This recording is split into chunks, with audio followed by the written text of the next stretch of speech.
मुंबई महानगरपालिकेची लाईफलाईन असलेली बेस्ट बस सध्या अल्प दरामध्ये प्रवाशांना सुविधा देते। मात्र याच बसचे दर आता दुप्पट होण्याची शक्यता आहे, कारण की त्या संदर्भात बैठक झाली आणि बैठकीमध्ये हे दर वाढण्याची शक्यता वर्तवण्यात आलेली आहे। त्या संदर्भात तशी मंजूरसुद्धा देण्यात आली। सध्या साध्या बसचे 5 रुपये आणि AC बसचे 6 रुपये तिकीट आहे आणि याच प्रवासामध्ये याच पैशामध्ये या सुविधा दिल्या जातात।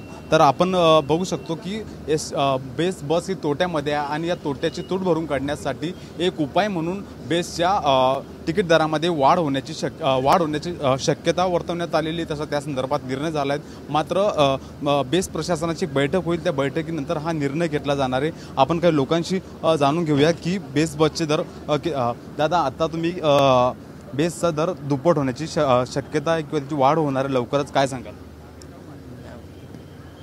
दादा? बेस बसचे दर वाढणार आहेत, आता कमी दरात प्रवास मिळतो, आता ते दर वाढणार आहेत, काय सांगाल? आता वाढतायत तर बस चेक करायला लागेल, आम्हाला पण माहिती नाही, तुम्ही आता बोलताय तर बघू शकतो की सध्या तरी प्रवाशांना या संदर्भात माहिती नाही। मात्र आता असलेले दर हे वाढणार आहेत आणि दुप्पट होण्याची शक्यता आहे। जवळपास 6 रुपये दर आहेत आता साध्या AC बसचा। आणि दादा, काय सांगाल की बस कमी पैशामध्ये सवलत उपलब्ध करून देत सेवा, मात्र याचे दर वाढणार आहेत, काय सांगाल? वाढले तर जास्ती नाही वाढायला पाहिजेत, बघूया आता किती वाढतात त्याच्याप्रमाणे दुप्पट होणार आहेत दर अशी माहिती समोर आली। अच्छा, मग ते टॅक्सी आणि बसचं सेमच राहील, मग टॅक्सीचे पण 15 रुपये, याचे पण 12 रुपये, तरी बस कन्व्हिनियंट वाटते त्याप्रमाणे पाहू।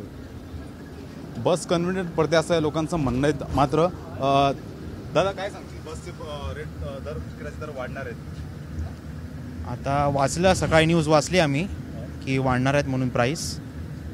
तर आता काय माहीत, BMC तर काय प्रशासन सामान्य जनतेचा काय विचारच करत नाही आहे सध्या तरी, आणि प्रशासन डायरेक्टली इनडायरेक्टली मुख्यमंत्र्यांच्या अत्तरेखाली येत असल्यामुळे मुख्यमंत्र्यांना पण काय फरक पडत नाही आहे। आता काय बोलायचं, आता प्रशासन असं कोणाची सत्ता नसल्यामुळे मग काय बोलू पण शकत नाही कुठच्याही एका पक्षाला, सगळे मिळेजुळेच आहेत।